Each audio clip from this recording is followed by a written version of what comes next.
My self doctor Omkar Singh, retired veterinary surgeon.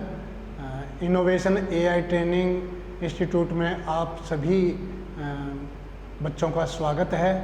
और हम इसमें मेडिसिन का स्टार्ट करते हैं। मेडिसिन का आज बेसिक चीज़ें पहले बेसिक चीज़ स्टार्ट करते हैं।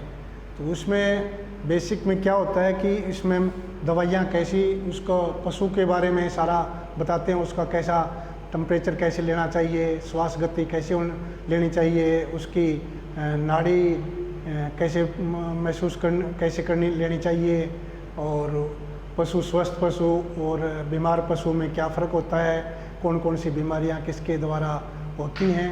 तो 1 बाय 1 इस तरह हम लेते हैं। और ये मेडिसिन है, ये मेडिसिन की बुक है और इसमें स्टार्ट करते हैं। फिर इसकी बैक्टीरियल डिजीज़ हैं, बैक्टीरियल डिजीज़ के बारे में आगे फिर पढ़ेंगे, 1 बाय 1 इसकी पढ़ेंगे।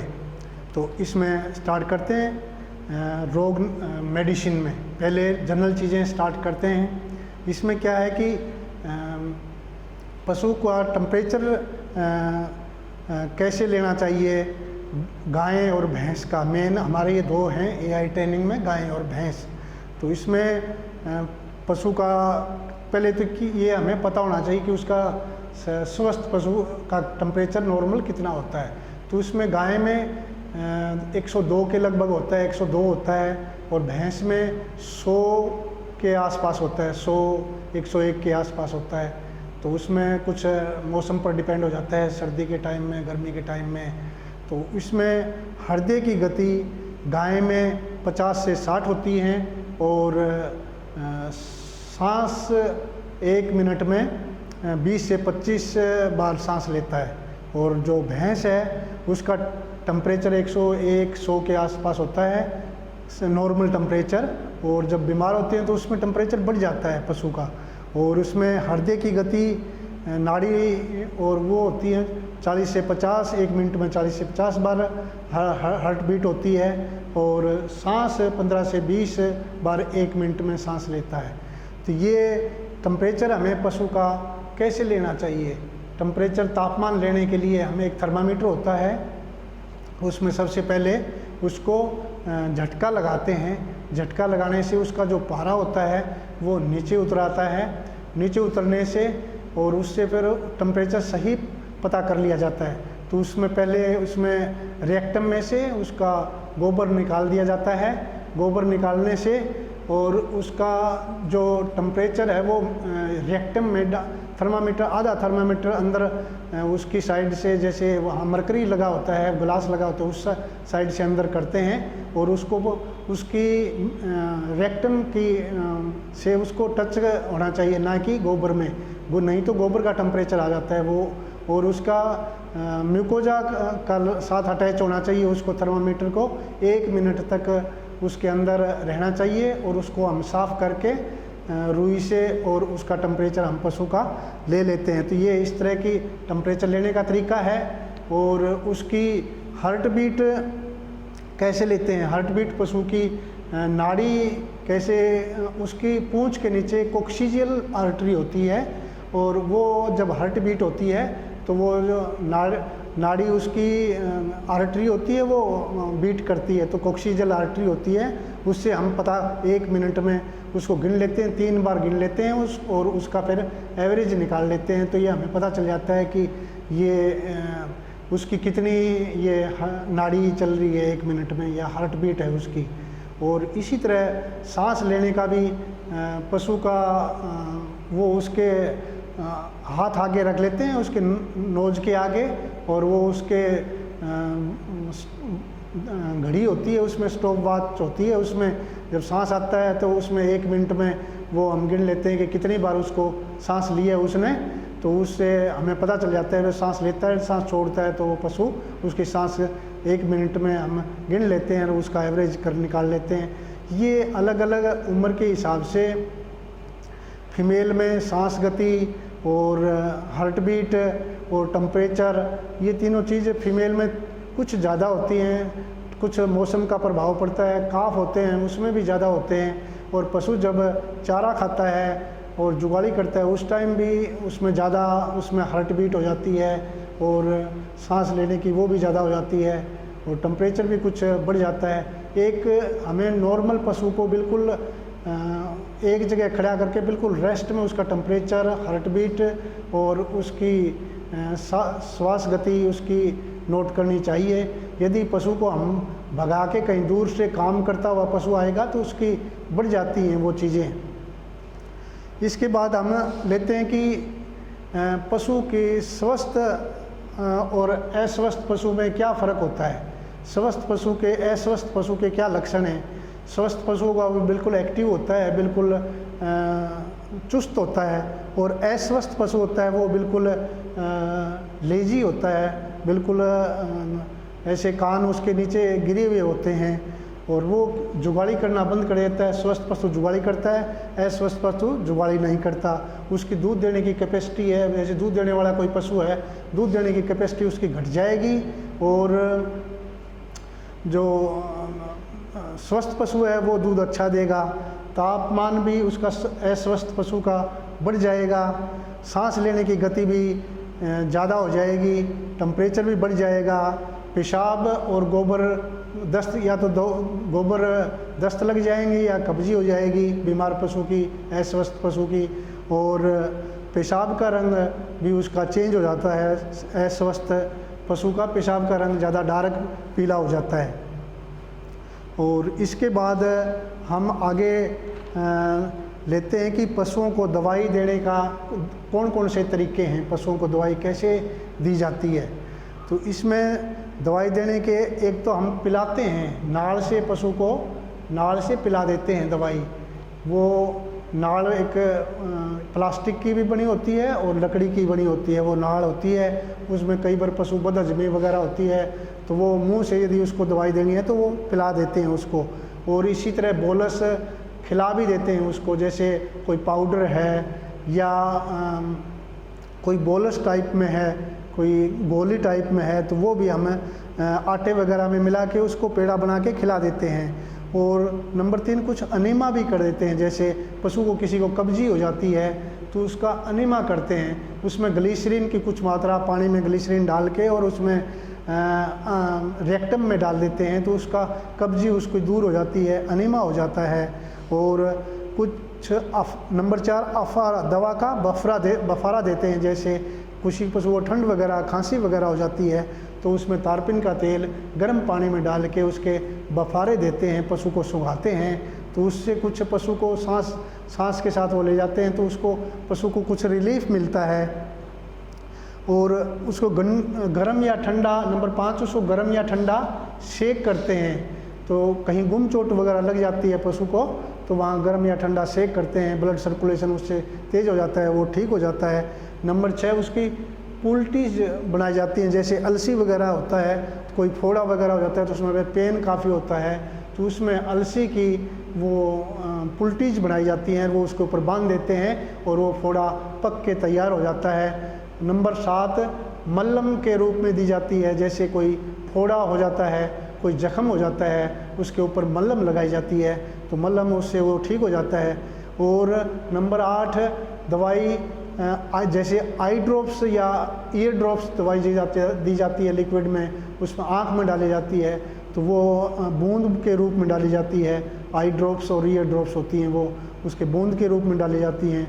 नंबर 9 अलग अलग तरीके से इंजेक्शन होते हैं, जैसे सब कुटेनियस इंजेक्शन लगाते हैं, अधोत्वचीय सूचीभेद बोलते हैं इसको, सब कट इंजेक्शन लगाते हैं, और चमड़ी के नीचे इंजेक्शन लगाते हैं। वो धीरे धीरे इंजेक्शन की अब्जॉर्प्शन हो जाती है और वो जो पशु कोई बीमार होता है तो वो उससे ठीक हो जाता है। जैसे हम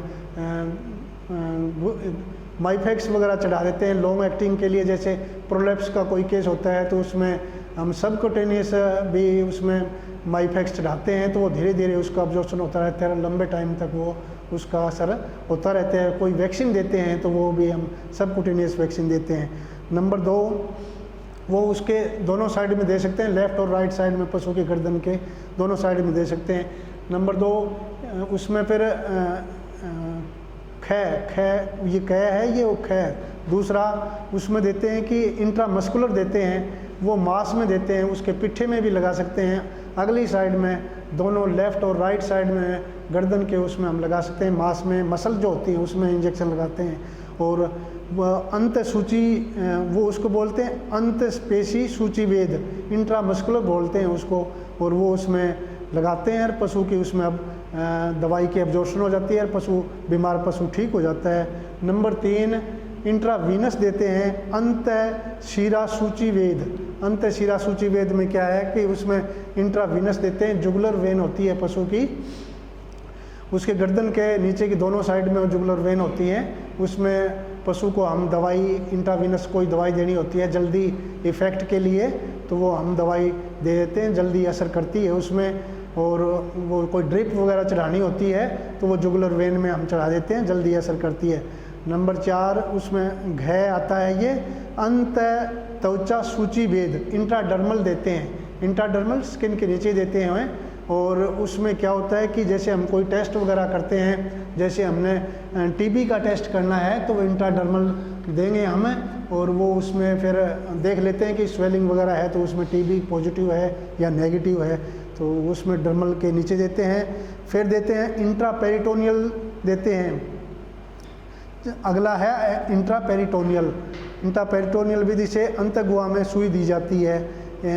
नंबर 6 है अंत सूचीवेद इंट्रामेमरी देते हैं, जैसे कोई मेस्टाइटिस वगैरह हो जाती है, थनैला रोग पशु को हो जाता है, तो वो उसमें हम क्या करते हैं कि उसको इंट्रामेमरी एक ट्यूब होती है और वो ट्यूब उसमें थन में हम चढ़ा देते हैं। तो वो क्या, पहले दूध हम खाली करते हैं, वह दूध खाली करने के बाद वो इंट्रामेमरी इन्फ्यूजन बोलते हैं उसको, और जैसे पेंडेस्टिन एसएच की ट्यूब होती है उसको हम उसमें आगे सील उसकी खोल लेते हैं और उसके ऊपर वो एक सक्रिय होता है वो उसके ऊपर चढ़ा देते हैं, और वो इसमें टीट में नीचे से बिल्कुल साफ़ करके टीट में अंदर में चढ़ा देते हैं। जैसे मेस्टाइटिस थनैला रोग हो जाता है तो वो हम मेस्टाइटिस में वो ट्यूब पूरी चढ़ा देते हैं और ऊपर थोड़ा थन के ऐसे मसाज कर देते हैं, थन को मसाज कर देंगे और दवाई ऊपर चली जाएगी और उसका इफ़ेक्ट हो जाएगा और उससे आराम आ जाएगा पशु को। इससे आगे दवाई कौन कौन सी दवाइयाँ दी जाती हैं उसके बारे में बताते हैं। पशु चिकित्सा में प्रयोग की जाने वाली दवाइयाँ, औषधियाँ कौन कौन सी हैं, मोटी मोटी औषधियाँ हैं वो, जैसे मैग्नीशियम सल्फेट होता है। मैग्नीशियम सल्फेट को हम कहाँ यूज़ करते हैं? मैग्नीशियम सल्फेट को ग्रास टिटेनी एक बीमारी होती है मैग्नीशियम की डेफिशिएंसी से, वो उसमें हम मैग्नीशियम सल्फेट दे सकते हैं, मैग्नीशियम ऑक्साइड दे सकते हैं। और उसमें मैग्नीशियम कोई जख्म जैसे होता है, पुराना जख्म हो जाता है, ठीक नहीं होता, तो उसमें ग्लिसरीन में मैग्नीशियम सल्फेट मिला के उसकी पट्टी के ऊपर वो रख के और उसके ऊपर वो जख्म के ऊपर वो लगा देते हैं, तो वो जख्म धीरे धीरे ठीक होना शुरू हो जाता है। और तीसरा इसमें मैग्नीशियम सल्फेट किस में काम आता है, जैसे किसी का बंधा पड़ जाता है पशु के, तो वो पानी में मिला के मैग्नीशियम सल्फेट हम दे देते हैं और उसमें कुछ सोडा बाइकार्बोनेट भी मिला लेते हैं, तो वो उसको दस्त लगा देता है, वो उसकी कब्जी को दूर कर देता है। इन्फेक्शन में भी हम दे सकते हैं इसको। और इसके बाद अरंडी का तेल देते हैं। अरंडी का तेल क्या काम करता है? ये अफारे में काम करता है। नंबर 2, अरंडी का तेल अफारे में काम करता है, और पशु को जब अफारा आ जाता है तो अरंडी का तेल आधा लीटर अरंडी के तेल तारपीन का तेल मिला के या सरसों का तेल मिला के उसको हम मुंह से हम दे सकते हैं, तो उससे अफारा ठीक हो जाएगा पशु को। नंबर 3, खाने वाला सोडा, मीठा सोडा जो होता है वो क्या काम आता है? सोडा बाइकार्ब बोलते हैं, सोडियम बाइकार्बोनेट होता है ये जब एसिडिटी अंदर शरीर के पेट के अंदर जब एसिडिटी तेजाब ज़्यादा बन जाता है, एसिड ज़्यादा बन जाता है, पीएच कम हो जाता है, तो हम सोडियम बाइकार्बोनेट देते हैं पशु को, तो सोडियम बाइकार्बोनेट से उसको एसिडिटी को कम कर देता है ये, और उसको तेजाब को कम कर देता है, तो वो उसका पीएच नॉर्मल पीएच आ जाता है। पशु को बदहजमी होती है एसिडिटी की वजह से, और ये देने से उसको पशु ठीक हो जाता है। सोडियम बाइकार्बोनेट देते हैं, मीठा सोडा देते हैं, 50 ग्राम एक पशु की खुराक होती है, वो उसको मुंह से हम खिला सकते हैं सोडियम बाइकार्बोनेट। कई बार सोडियम बाइकार्बोनेट के साथ सोडियम सैलिसिलेट भी दिया जाता है। सोडियम सैलिसिलेट, वो पशु को जब बुखार हो जाता है तो हम सोडियम सैलिसिलेट दे देते हैं, 30-30 ग्राम उसको पशु को दिया जाता है, तो उसमें बुखार ठीक हो जाता है पशु को। इससे आगे नंबर 4 पोटेशियम परमैंगनेट है। तो जो लाल दवाई होती है वो आपने सभी ने सुनी होगी, वो लाल दवाई देते हैं पशु को, उसमें 1% 0.1% से 1% का घोल हम बढ़ा के पशु के कोई जख्म होते हैं तो जख्म को हम ऊपर डाल देते हैं और वो पशु को जख्म धोने के काम आता है। वो लाल दवाई पोटेशियम परमैंगनेट लाल दवाई बोलते हैं और वो उससे लाल दवाई जख्म ठीक हो जाता है। नीला होता है, ये पशु के डीवर्मिंग के लिए भी पहले काम में लिया जाता था, ये भी एंटीसेप्टिक का काम करता है। और ये जो पोटेशियम परमैंगनेट होता है ये कीटाणुनाशक है। ये नंबर 3 फिनाइल, जो कीड़ों का तेल हम बोलते हैं फिनाइल, ये हॉस्पिटलों में भी काफ़ी मिल जाता है, सरकारी हॉस्पिटलों में, पशु हॉस्पिटल में। ये हम पोछा वगैरह लगाते हैं तो उसमें मक्खी वगैरह के लिए भी यूज करते हैं। और ये मैगेट वुंड, जो जख्म जो कोई होता है फिनाइल, उसमें कीड़े पड़ जाते हैं, मैगेट वुंड हो जाते हैं जख्म के ऊपर, तो वो हमें यदि इसमें फिनाइल यदि उसमें लगा देंगे, हम 1-2 पट्टी कर देंगे तो वो कीड़े मर जाते हैं और जख्म ठीक हो जाता है। इसी तरह फिटकरी है, ये भी रोगाणु रोधक है, इसको भी हम पशु के जैसे कोई जख्म वगैरह है उसमें हम यूज कर सकते हैं। तो ये उसके अलग अलग तरह की मोटी मोटी कुछ दवाइयाँ थी, उसके बारे में कुछ बताया है। इसके आगे है पशु रोग का वर्गीकरण, पशु का रोग किन किन कारणों के द्वारा हो जाता है। वैसे तो कई कारण रहते हैं, लेकिन मोटे मोटे कारण इसके किस किस रोग से कौन कौन सी बीमारियां हो जाती हैं वो मोटी मोटी मैं आपको थोड़ा ब्रीफ में बता देता हूँ। तो उसमें जीवाणु बैक्टीरिया से बीमारियां पैदा हो जाती हैं, बैक्टीरिया से बीमारी पैदा हो जाती है। बैक्टीरिया किसी तरीके से शरीर में चला जाता है या जख्म में चला जाता है तो बीमारी पैदा कर देता है। उसमें जैसे गलघोटू की बीमारी होती है वो बैक्टीरिया के द्वारा बीमारी होती है, और मैस्टाइटिस होती है वो बैक्टीरिया के द्वारा होती है, और जैसे टीबी बीमारी होती है वो भी बैक्टीरिया के द्वारा होती है।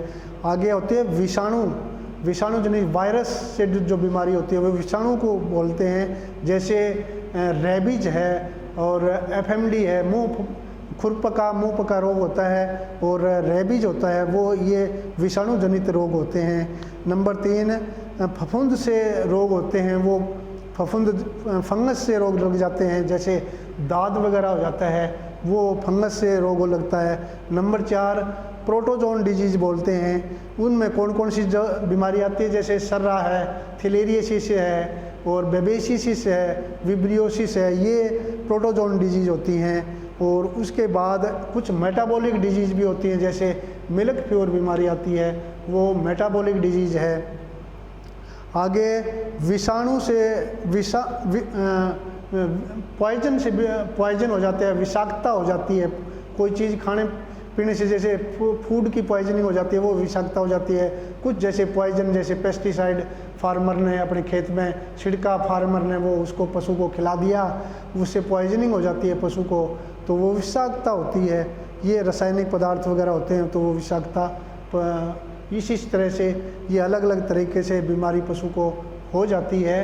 और आगे फिर हम बीमारी का डिस्कस करेंगे, उसमें जैसे टीबी किससे बीमारी से होती है तो वो अगले उसमें चैप्टर में लेंगे उसमें।